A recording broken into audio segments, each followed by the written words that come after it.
Welcome to my channel geography for you. आज हम जो चैप्टर स्टार्ट करने जा रहे हैं वो है प्राथमिक क्रियाएं या primary activities. Chapter number 5, class 12, geography, मानव भूगोल के मूल सिद्धांत पुस्तक से। अब जैसे कि आप पहले से ही जानते हैं कि किसी भी अर्थव्यवस्था को हम मुख्यतः 4 क्षेत्रों में विभाजित कर सकते हैं या 4 सेक्टर्स में हम उसको डिवाइड कर सकते हैं। अब ये 4 सेक्टर में से 3 आप पहले से ही जानते और सुनते आए हैं, बट ये जो चौथा है ये शायद आज आप पहली बार सुनेंगे। पहला सेक्टर है प्राथमिक या प्राइमरी। नाउ प्राइमरी एक्टिविटीज या प्राथमिक क्रियाओं में वो सारी क्रियाएं सम्मिलित हो जाती हैं जिसमें मनुष्य डायरेक्टली कुछ भी चीज जो है वो नेचर से ले रहा है, प्रकृति से ले रहा है। जैसे कि जब हम कृषि करते हैं, कृषि में हम डायरेक्टली जमीन से उपज ले रहे हैं, तो वो भी एक प्राथमिक क्रिया है। इसी तरह जब हम खनन करते हैं, तो खनन में भी हम डायरेक्टली जो है जमीन में से धातुओं को निकाल रहे हैं, तो वो भी प्राइमरी एक्टिविटी या प्राथमिक क्रिया कहलाती है। इसी प्रकार से जब हम वन से रिलेटेड कोई भी एक्टिविटी करते हैं, फॉरेस्ट्री करते हैं, तो भी हम डायरेक्टली नेचर से डील कर रहे हैं। तो कोई भी ऐसी आर्थिक क्रिया जिसमें हम डायरेक्टली नेचर से कुछ भी एक्सट्रैक्ट करेंगे, उसको हम प्राइमरी एक्टिविटी या प्राथमिक क्रिया कहेंगे। इसी तरह से द्वितीयक या सेकेंडरी एक्टिविटीज में वो सारी एक्टिविटीज या वो सारी क्रियाएं आ जाती हैं जो मनुष्य प्राइमरी एक्टिविटी से जो चीजें मिल रही हैं उसके मूल्य में वृद्धि करने के लिए इस्तेमाल करता है। जैसे कि हमने गेहूं जो है हमें कहाँ से प्राप्त हो रहा है, प्राइमरी एक्टिविटी से। मगर उससे हम अगर आटा बनाते हैं या उस आटे से बनी हुई कोई ब्रेड बनाते हैं, तो वो कहाँ होगी, इंडस्ट्री में बनेगी। और उस इंडस्ट्री को हम क्या बोलेंगे, द्वितीय क्रिया या सेकेंडरी एक्टिविटी। इसी तरह से जैसे लकड़ी जो है हमें प्राइमरी एक्टिविटी से मिलेगी, प्राथमिक क्रिया से मिलेगी, मगर उससे जो फर्नीचर बनेगा, जो डेकोरेटिव पीसेस बनेंगे, वो सब कहाँ पर बन रहे हैं, सेकेंडरी एक्टिविटी की इंडस्ट्रीज में। तो जितनी भी हमारी इंडस्ट्रीज हैं, उद्योग हैं, फैक्ट्रीज हैं, उन सबको हम किस में रखते हैं, द्वितीय क्रियाओं में या सेकेंडरी एक्टिविटीज में। इसके बाद में हम बढ़ते हैं तृतीय क्रियाएं या टर्शरी एक्टिविटीज की तरफ। तृतीय क्रियाएं या टर्शरी एक्टिविटीज जो हैं, ये भी एक बहुत ही महत्वपूर्ण प्रक्रिया है। इसमें हम केवल सेवाएं इंक्लूड करते हैं, सर्विसेज। जैसे कि अगर हमें एक सामान को एक स्थान से दूसरे स्थान तक लेके जाना है, तो उसके लिए हमें परिवहन की सुविधा चाहिए। तो यहाँ पर हम कुछ नया बना नहीं रहे हैं, ना ही हम कुछ नेचर से डायरेक्टली ले रहे हैं, बल्कि हम एक सर्विस प्रोवाइड कर रहे हैं जिसको हम यातायात की सुविधा बोल सकते हैं, ट्रांसपोर्टेशन बोल सकते हैं। इसी तरह बैंक में आप पैसा जमा करते हैं, निकालते हैं, और अलग-अलग वहाँ पे वित्तीय एक्टिविटीज करते हैं, उसमें भी आप कुछ नया क्रिएट नहीं कर रहे हो, मगर बैंक आपको क्या देता है, आपको एक फैसिलिटी दे रहा है, एक सर्विस प्रोवाइड कर रहा है, एक सेवा प्रदान करता है। तो इस तरह की जितनी भी सेवाएं हैं ये तृतीयक क्षेत्र में आ जाती हैं। इसके बाद में अब जैसे जैसे हमारी जो अर्थव्यवस्था है वो और ज़्यादा उनमें स्पेशलाइजेशन होता जा रहा है, और ज़्यादा वृद्धि होती जा रही है, तो एक नया क्षेत्र जो है वो उभर कर आया है जिसको हम क्वाटरनरी एक्टिविटीज या चतुर्थ क्रियाएं कहते हैं। अब चतुर्थ क्रियाओं में बहुत हाई लेवल की प्लानिंग वाली बातें होती हैं। यहाँ पर हम रिसर्च करते हैं, यहाँ पर हम नई नई चीज़ों के ऊपर शोध करते हैं। जैसे कि अभी कोई भी नया वैक्सीन बनाना है, कोई भी नई जो है मशीनें बनानी है, या कोई बहुत बड़ी रिसर्च हो रही है नेचर से लेके ह्यूमन बीइंग के ऊपर, तो वो सब कहाँ होंगी, चतुर्थ क्रियाओं में। तो ये एक बड़ी स्पेशलाइज्ड कैटेगरी है जिसके बारे में आने वाले चैप्टर्स में अभी हम डिटेल में पढ़ेंगे। इसके ऊपर भी एक कैटेगरी है, उसके बारे में भी हम बहुत डिटेल में आगे आने वाले चैप्टर्स में पढ़ेंगे। यहाँ पर कुछ बच्चों के मन में ये प्रश्न आ सकता है कि ये आर्थिक क्रिया शब्द होता क्या है। आर्थिक क्रिया बेसिकली हम किसी भी ऐसी एक्टिविटी को बोलते हैं जिसके बदले में हमें धन की प्राप्ति होती है, हम आय अर्जित कर सकते हैं। अगर हम कोई सामान मार्केट में बेचेंगे तो उसके बदले में हमको धन मिलेगा, आय मिलेगी। अगर हम अपने सर्विसेज प्रोवाइड करेंगे, बैंक में काम करेंगे, किसी इंडस्ट्री में काम करेंगे, तो उसके बदले में भी हमें धन की या आय की प्राप्ति होगी। तो ऐसी कोई भी हमारी जो क्रिया है या गतिविधि है जिसके बदले में हमें आय अर्जित होगी, उसको हम इकोनॉमिक एक्टिविटी या आर्थिक क्रिया कहते हैं। चलिए आगे, अब इस चैप्टर में हम केवल और केवल फोकस करेंगे प्राइमरी एक्टिविटीज या प्राथमिक क्रियाओं के ऊपर, और इसके बाद में जो है हम आगे दूसरे का जो चैप्टर्स हैं उसमें एक एक करके द्वितीय क्रिया, तृतीय और चतुर्थ क्रियाओं के बारे में भी ध्यान से सुनेंगे। यहाँ पर आप देख रहे हैं बहुत ही इंटरेस्टिंग यहाँ पर चीज़ आई है हमारे सामने। कई तरह के अलग अलग तरह की यहाँ पर आपको टी शर्ट्स दिखाई दे रही हैं। तो आपको क्यूरियोसिटी भी हो रही है कि ये टी शर्ट्स हैं क्या।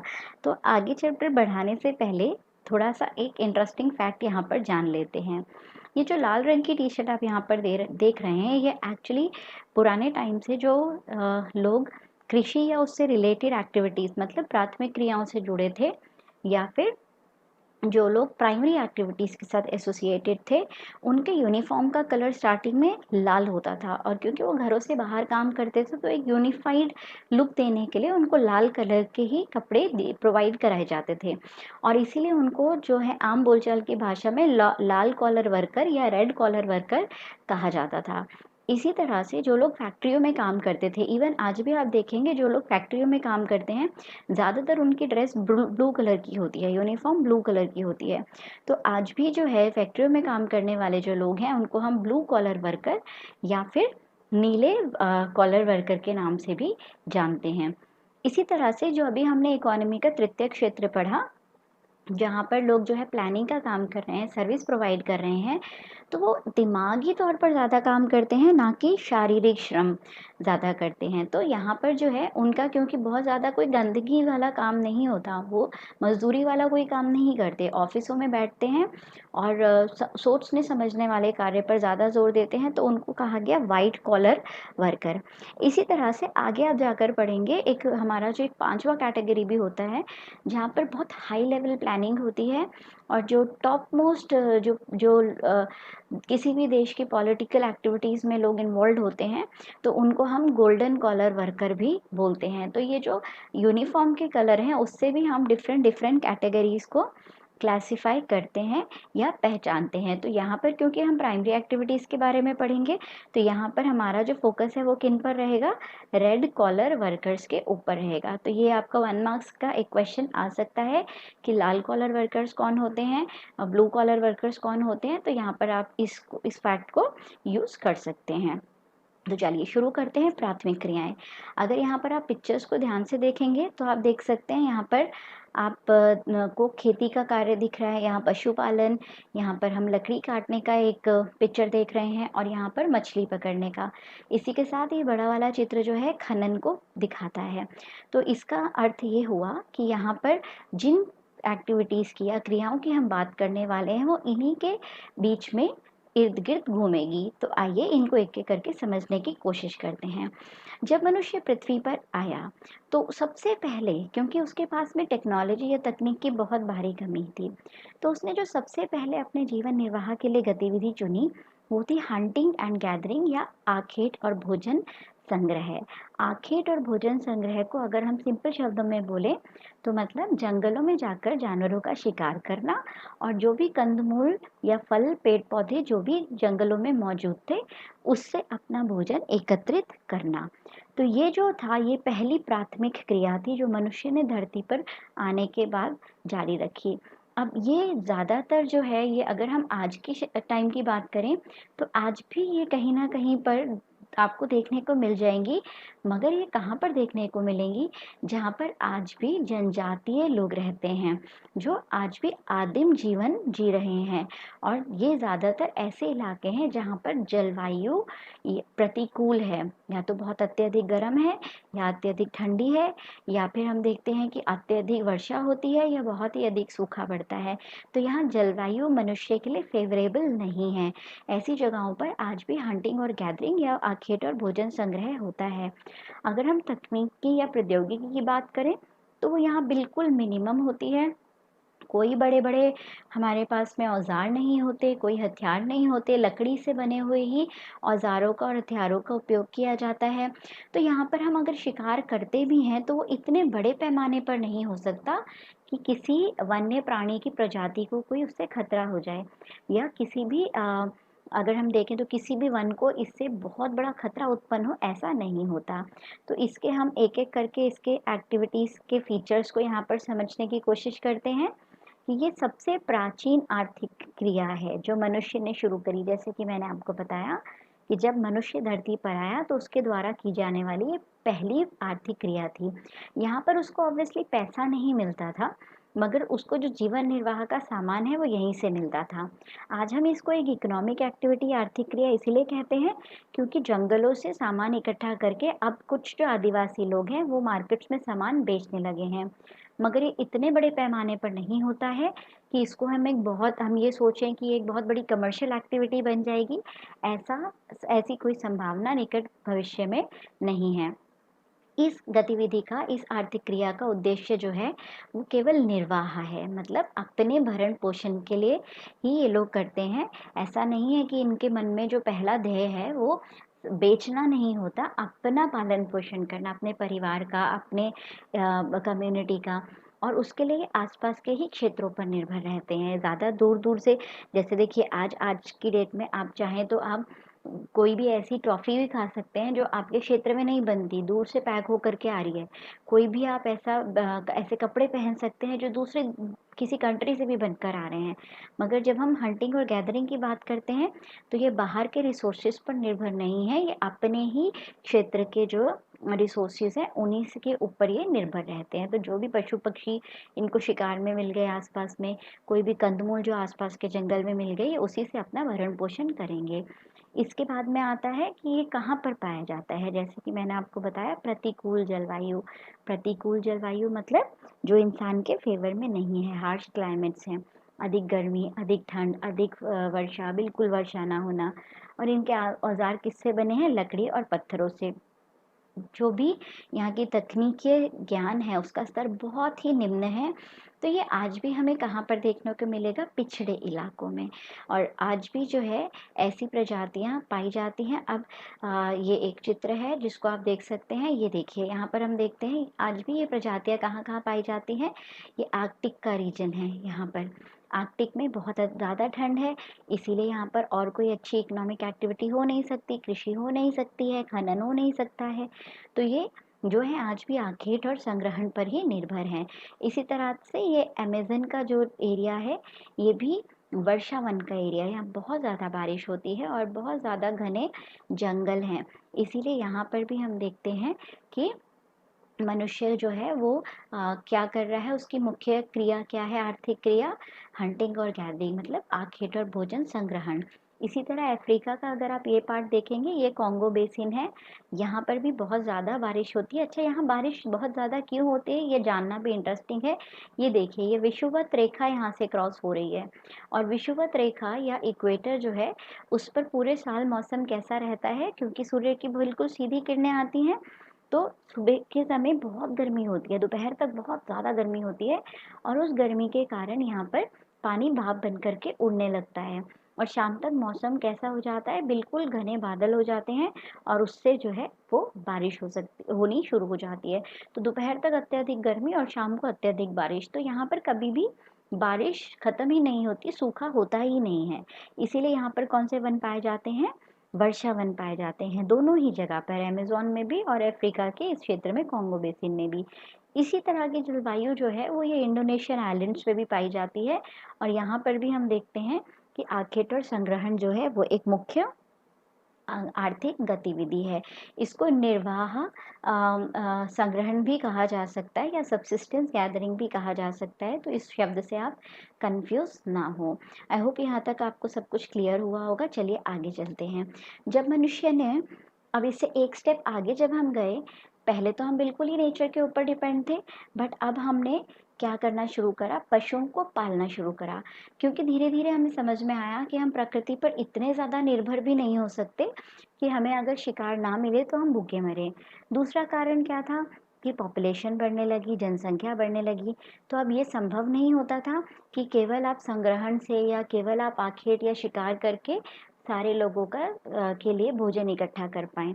तो यहाँ से शुरुआत हुई पशुओं को पालने की। अब पशुओं को पालने की जब बात आती है तो उसमें भी हम यहाँ पर देख रहे हैं 2 कैटेगरीज़ हैं। पशुचारण के 2 कैटेगरीज़ हैं। पहला कैटेगरी है नोमैडिक हर्डिंग या चलवासी पशुचारण। अब चलवासी पशुचारण जो है वो पहली एक्टिविटी थी जो हमने हंटिंग और गैदरिंग के बाद स्टार्ट करी। इसके बाद में हम जो आज हम कर रहे हैं उसको हम बोलते हैं वाणिज्य पशुधन पालन। Commercial livestock rearing. अब ये क्या है, चलिए इनको एक एक करके समझने की कोशिश करते हैं।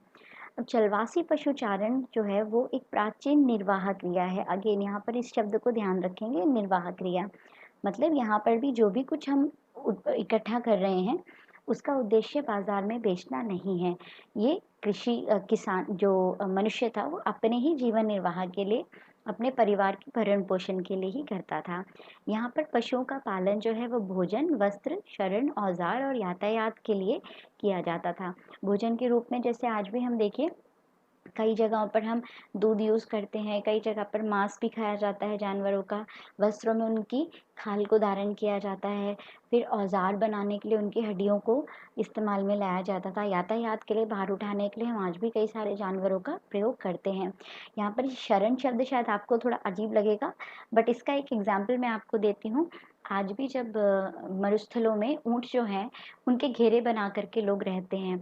आंधी है बहुत तेज़, आपको पता होगा कि मरुस्थल में बहुत तेज़ रेतीली आंधी आ जाती है अचानक, तो उसमें उस कंडीशन में सारे ऊँटों को बिठा करके गोला बना दिया जाता था और उस गोले के बीच में इंसान जो है खुद को सुरक्षित रखते थे। तो शरण के लिए भी हम पशुओं का इस्तेमाल करते थे। और ये जो था इसमें चलवासी पशुचारण क्यों कहा गया है इसको? चलवासी का मतलब है कि एक जगह पर रुकते नहीं थे। और एक जगह पर क्यों नहीं रुक पाते थे? क्योंकि उनको अपने पशुओं के लिए नए नए चारागाह ढूंढने पड़ते थे और उसके लिए उन्हें एक स्थान से दूसरे स्थान तक घूमते रहना पड़ता था। जहाँ पर भी उनको अच्छी अच्छी हरी हरी घास मिलती थी वहीं पर रुक जाते थे और जब तक वहाँ पर घास उपलब्ध रहती थी अपने पशुओं को वहीं पर रखते थे। अब फिर से ये प्रश्न आता है कि क्या हम आज भी इस तरीके की गतिविधि को कहीं पर कर रहे हैं, कहीं पर ये आर्थिक क्रिया होती है? जी हाँ, आज भी ये आर्थिक क्रिया कई लिमिटेड जगहों पर हो रही है, बट यहाँ पर भी कंडीशन वही है कि भौगोलिक परिस्थितियाँ जो हैं वो अनुकूल नहीं हैं। ज़्यादा गर्म, ज़्यादा ठंडे इलाके हैं, रेगिस्तानी इलाकों के आसपास वाली जगहें हो सकती हैं, घास के मैदान हो सकते हैं जहाँ पर ऐसी गतिविधियाँ आज भी की जा रही हैं। और अलग-अलग भौतिक भौगोलिक परिस्थितियों में अलग-अलग जानवरों का पालन किया जाता है। जैसे सहारा का जो क्षेत्र है वहाँ पर मेनली ऊँट को और गाय बैलों को पाला जाता है, जबकि आर्कटिक में अगर हम जाएँ तो आर्कटिक में याक और लामा को पाला जाता है। तो इस तरह से अलग-अलग क्षेत्र में अलग-अलग जानवरों का पालन किया जाता है। अब क्योंकि यहाँ पर एक कोई एरिया जो है वो सेट नहीं है, तय नहीं किया गया है, तो बहुत लंबी-लंबी दूरी पर ये जो है हमारे पशुचारक हैं, इनको चलना पड़ता है। अब यहाँ हॉरिज़ॉन्टली भी चलते हैं ये लोग और वर्टिकली भी चलते हैं। मैदानी क्षेत्र में ये लंबे-लंबे रास्ते तय करते चले जाते हैं और पहाड़ी इलाकों में ऊपर और नीचे ऋतु के हिसाब से ऊपर और नीचे भी जो है वो अपना सफ़र तय करते हैं। इसके बारे में अभी हम आगे पढ़ेंगे। ये देखिए पशुओं के झुंड को किस तरह से इकट्ठे किया जाता है। यहाँ पर आप देख सकते हैं टेम्परेरी देखिए घर बनाए हुए हैं, ये परमानेंट नहीं है, टेंट के रूप में बनाए गए हैं और इनको ये इसी तरह से अपने साथ साथ आगे लेकर बढ़ते हैं। अब जैसे मैंने आपको बताया हॉरिजॉन्टल डिस्टेंस तो आपको समझ में आ जाएगा कि मैदानों में दूर दूर तक ये लोग जो हैं वो अपना डिस्टेंस तय करते हैं, मगर उसके साथ में ही ये मैदानी और पहाड़ी इलाकों में भी ऊपर और नीचे मौसम के हिसाब से अपने क्षेत्र को तय करते हैं। इसको हम बोलते हैं ट्रांसह्यूमेंस या ऋतु प्रवास। इस शब्द को आराम से आप समझ सकते हैं, ऋतु के हिसाब से प्रवास, प्रवास मतलब होता है माइग्रेशन। तो सीजन के हिसाब से अपने स्थान को बदलना। अब मैदानी इलाकों से पहाड़ी ढालों पर ये कब जाएंगे? मैदानों में अगर हम इसको पूरा कर लेते हैं, गर्मी के मौसम में अगर हम देखें, गर्मी के मौसम में पहाड़ों के ऊपर से यहाँ पर जो ढलान है उस पर से बर्फ़ पिघल जाती है और नई बड़ी सुंदर सुंदर घास के मैदान जो हैं वो ओपन हो जाते हैं। तो गर्मी के मौसम में जो चरवाहे हैं वो मैदानों से पहाड़ी ढलानों तक चले जाते हैं। गर्मी के मौसम में मैदानों से पहाड़ी ढलानों तक चले जाते हैं और इसके विपरीत जब सर्दियों का मौसम आता है, विंटर सीजन आता है, तब वो पहाड़ पर, क्योंकि अब यहाँ पर बर्फ आ गई तो अब वो अपने जानवरों को यहाँ पर कुछ नहीं खिला सकते, तो पहाड़ी ढलानों से उतरकर अब वो मैदानी इलाकों में आ जाते हैं। तो सर्दियों में पहाड़ी ढलानों से उतरकर मैदानी इलाकों में आ जाते हैं। तो ये जो सीजन के हिसाब से इन्होंने अपने स्थान को बदला, उसको हम क्या बोलेंगे? ऋतु प्रवास या ट्रांस ह्यूमेंस। आई होप ये सारा आपको बहुत अच्छे से समझ में आ रहा होगा। तो चलिए इसके बाद में बढ़ते हैं नेक्स्ट टॉपिक। अभी हमने जो नोमैडिक हर्डिंग की, अब जलवासी पशुचारण की बात करी। चलिए विश्व में देखते हैं कि कहाँ कहाँ पर ये जो है आर्थिक क्रिया आज भी की जाती है। यहाँ पर आप देखेंगे सहारा रेगिस्तान का एरिया जो है, यहाँ पर भी जलवासी पशुचारण जो है आज भी प्रैक्टिस किया जाता है। इसके साथ में अरेबियन पेनिनसुला जो है, ये भी पूरा रेगिस्तानी इलाका है, ये गर्म रेगिस्तान है ये पूरा। यहाँ पर जो है जलवासी पशुचारण प्रैक्टिस किया जाता है। इसके अलावा आप यहाँ पर देखेंगे ये कालाहारी मरुस्थल का इलाका है, यहाँ पर भी जलवासी पशुचारण जो है उसको लोग आज भी प्रैक्टिस करते हैं। यहाँ पर एशिया के बीच में भी आप देखेंगे, यहाँ पर भी आपको जलवासी पशुचारण का एक क्षेत्र दिखेगा। ये जो है ये एरिया बड़ा यूनिक है क्योंकि ये गर्म नहीं, ये ठंडा मरुस्थल है। मगर अगेन हमने जैसे बात करी कि प्रतिकूल जलवायु में जो है ये आर्थिक गतिविधि लोग आज भी प्रैक्टिस करते हैं, तो ये भी प्रतिकूल जलवायु ही है, ठंडे मरुस्थल। इसके अलावा आर्कटिक का ये क्षेत्र जिसको हम साइबेरिया बोलते हैं, साइबेरिया के क्षेत्र में भी हम देखते हैं कि जलवासी पशुचारण को प्रैक्टिस किया जाता है। इसके बाद में हम आते हैं कमर्शियल लाइवस्टॉक रेयरिंग या वाणिज्य पशुधन पालन। अब इस शब्द को अगर ध्यान से देखें, वाणिज्य, कमर्शियल, जहाँ पर भी देखिए शब्द कमर्शियल आ जाता है, यहाँ पर आप ध्यान रखें कमर्शियल का मतलब ही होता है कि हम प्रॉफिट के लिए कोई भी काम कर रहे हैं, लाभ लेना चाहते हैं। और लाभ कब होगा? जब हम कोई भी वस्तु को मार्केट में बेचेंगे।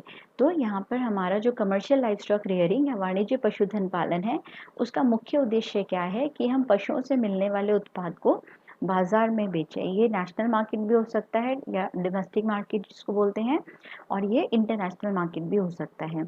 क्योंकि आप बाजार के लिए ये सब कुछ कर रहे हैं, तो आपको बहुत ज़्यादा जो है क्वालिटी के ऊपर ध्यान देना पड़ता है।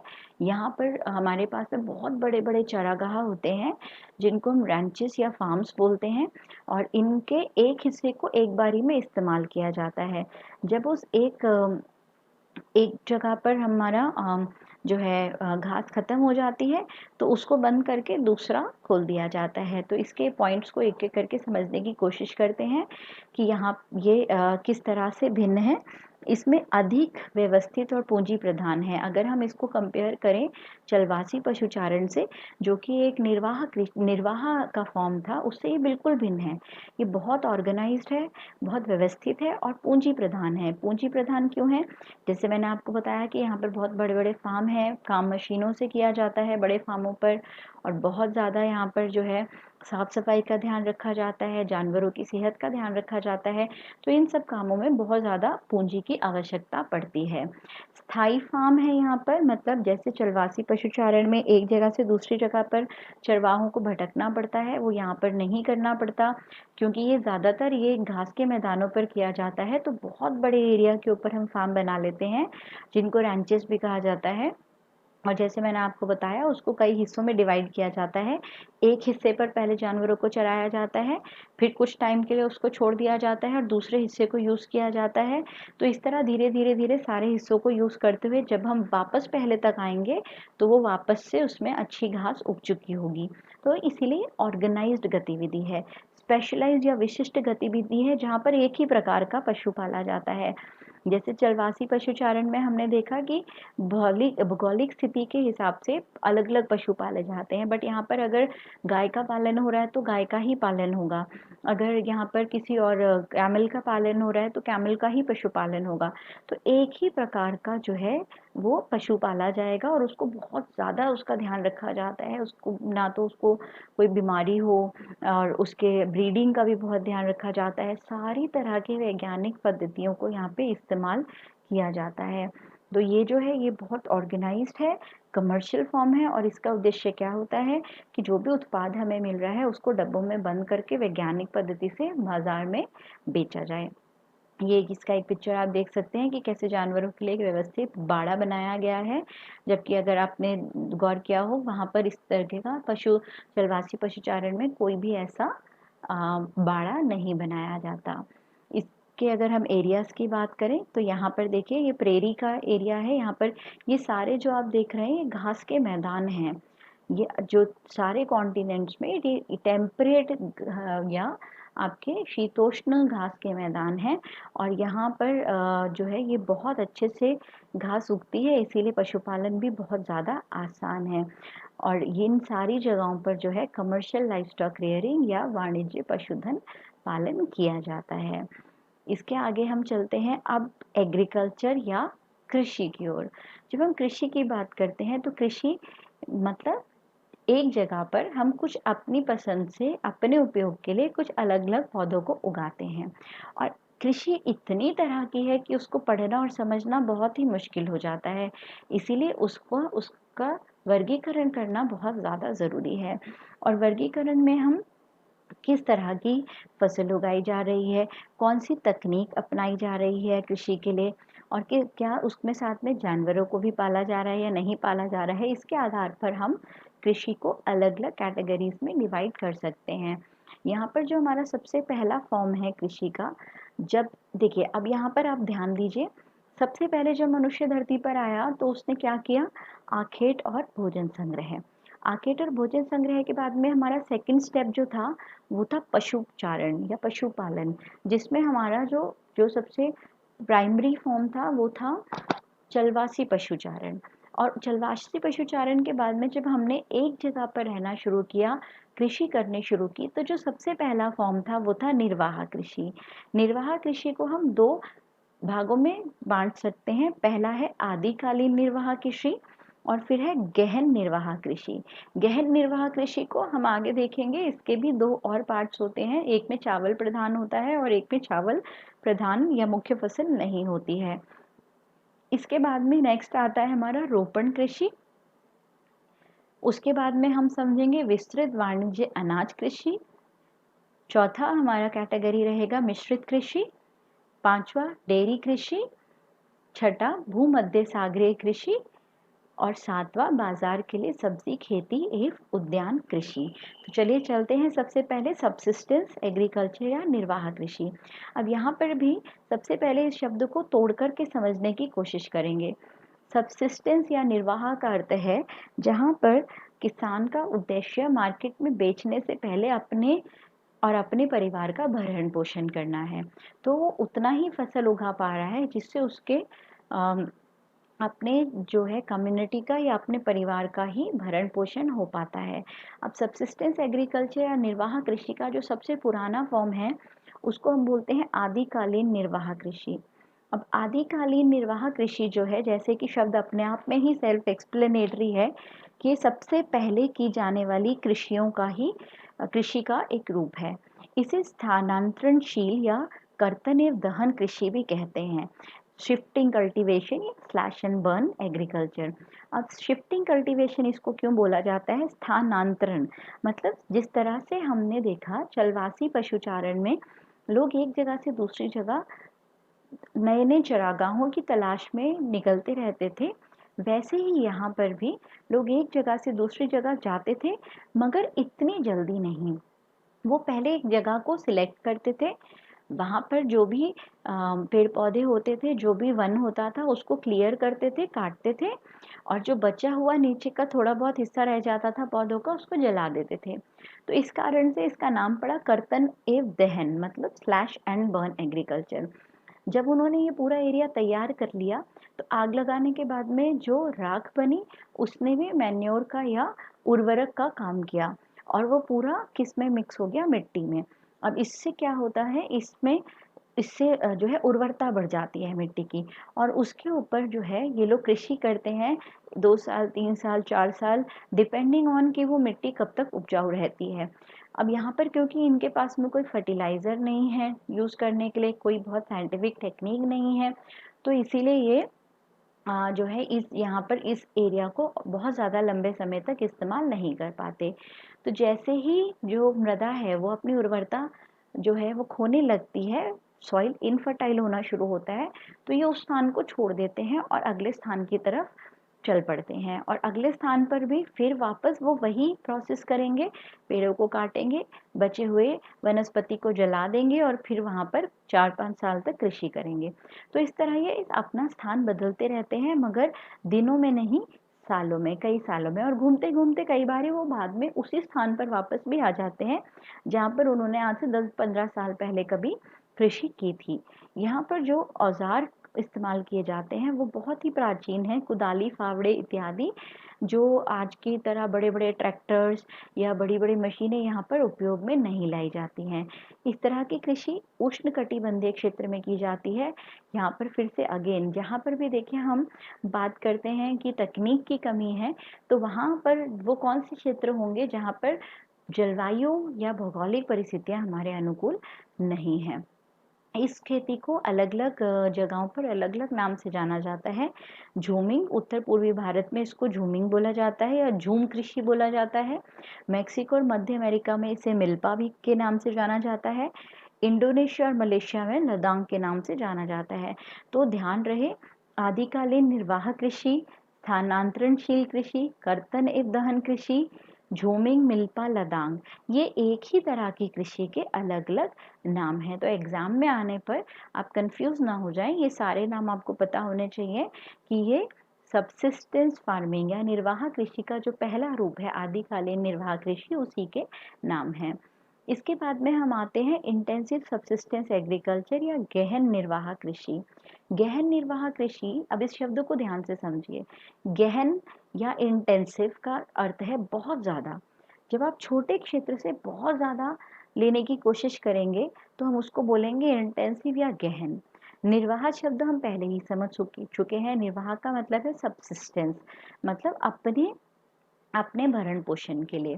तो यहाँ पर हम क्या देखते हैं कि इंटेंसिव सबसिस्टेंस एग्रीकल्चर की जो मुख्य विशेषता है वो यही है कि यहाँ पर भी कृषि जो है वो अपने निर्वाह के लिए की जा रही है। अगर कुछ बच जाएगा तो उसको मार्केट में बेचा जा सकता है, मगर मुख्य उपयोग उसका किस लिए हो रहा है? अपने ही लोगों के भरण पोषण के लिए।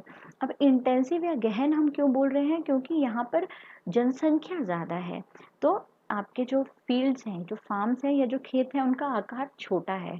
छोटे आकार होने के कारण और जनसंख्या अधिक होने के कारण हम छोटे ही आकार के खेत से बहुत ज़्यादा क्वांटिटी में उपज लेना चाहते हैं। और ये कब संभव है? जब हम बहुत सारा फर्टिलाइज़र डालें, जब हम बहुत सारा इसमें कीटनाशक का उपयोग करें, हाई यील्डिंग वैरायटी या उच्च कोटि के जो है वो बीज इस्तेमाल करें, जिससे कम जगह में ही हमें बहुत ज़्यादा जो है वो उपज मिल पाए। तो इसके भी दो रूप हैं, जैसे कि मैंने आपको पहले बताया था। इंटेंसिव सबसिस्टेंस एग्रीकल्चर या गहन निर्वाह कृषि दो तरह की है। पहली है चावल प्रधान गहन निर्वाह कृषि। चावल प्रधान गहन निर्वाह कृषि की अगर हम बात करें तो यहाँ पर जो प्रधान फसल है वो धान या चावल है। अब आपको पता होगा कि चावल जो है वो उसको कम से कम 200 सेंटीमीटर की वर्षा ज़रूर चाहिए। ये अधिक पानी डिमांड करने वाली एक फसल है, तो इसीलिए ये ज़्यादातर कहाँ पर उगाई जाएगी? जहाँ पर वर्षा ज़्यादा होती है। जनसंख्या का घनत्व अधिक होने के कारण खेतों का आकार छोटा होता है। इसी कारण हम बड़ी बड़ी मशीनों का उपयोग यहाँ नहीं कर सकते हैं, और जब मशीनें उपयोग में नहीं आएंगी तो मानव श्रम अधिक यूज़ होगा, तो मानव श्रम की यहाँ अधिकता होती है। गोबर की हरी खाद का प्रयोग भी यहाँ पर अधिक होता है। ये बड़ा इंपॉर्टेंट पॉइंट है। प्रति इकाई उत्पादन अधिक होता है, मतलब एक जो एरिया है प्रति इकाई, उससे तो आप बहुत ज़्यादा फसल निकाल रहे हो, उससे बहुत ज़्यादा आपकी उपज आ रही है, मगर प्रति कृषक उत्पादन कम होता है। क्योंकि यहाँ पर क्या है, यहाँ पर बहुत सारे लोग जो हैं वो एक ही खेत पर काम कर रहे हैं, जबकि उनकी आवश्यकता भी नहीं है। तो प्रति कृषक उत्पादन कम होगा, मगर प्रति इकाई उत्पादन यहाँ पर अधिक होगा। इसीलिए हम इसको गहन बोल रहे हैं, क्योंकि प्रति इकाई से हम बहुत ज़्यादा यहाँ पर निकाल रहे हैं।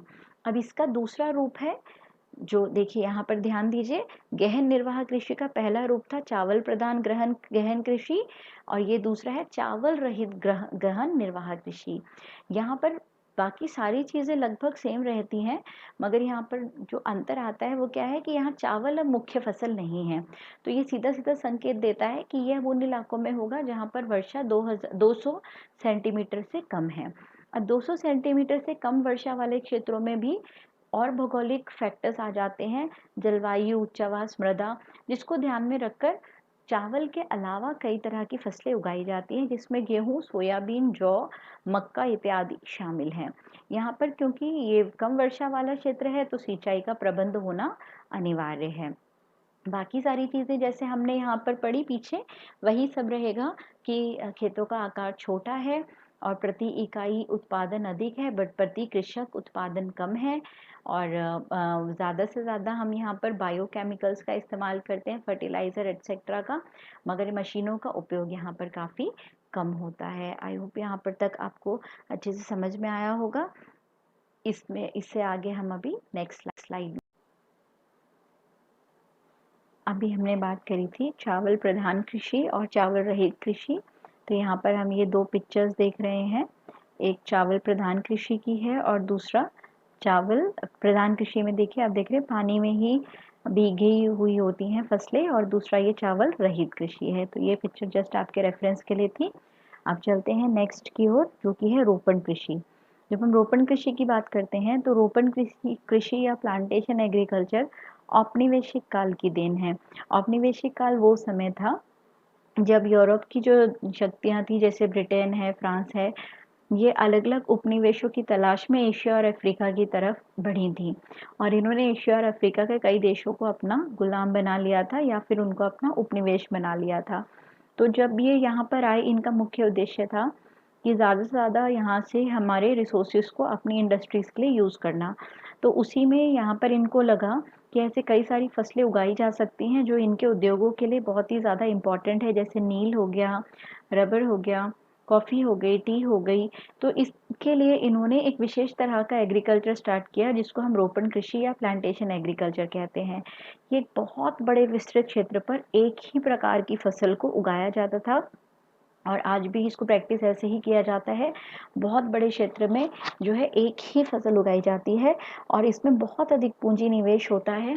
ज़्यादातर काम जो है वो हाथों से करना पड़ता है, क्योंकि बहुत ही ज़्यादा बारीकी वाला काम है, इसीलिए इसके लिए हमें श्रमिक बहुत ज़्यादा चाहिए। तो इसको हम लेबर इंटेंसिव भी बोलते हैं। सस्ते श्रमिकों की बहुत ज़्यादा आवश्यकता है। औपनिवेशिक काल में तो बहुत ही आसान था, क्योंकि ज़्यादातर जिन जगहों पर प्लांटेशन एग्रीकल्चर स्टार्ट हुआ वो सारी यूरोपियन कंट्रीज़ के गुलाम देश थे। तो वहाँ से इनको जो है सस्ते गुलाम मिल जाते थे, और उन्हीं से यहाँ पर जो है इन खेतों पर काम कराया जाता था।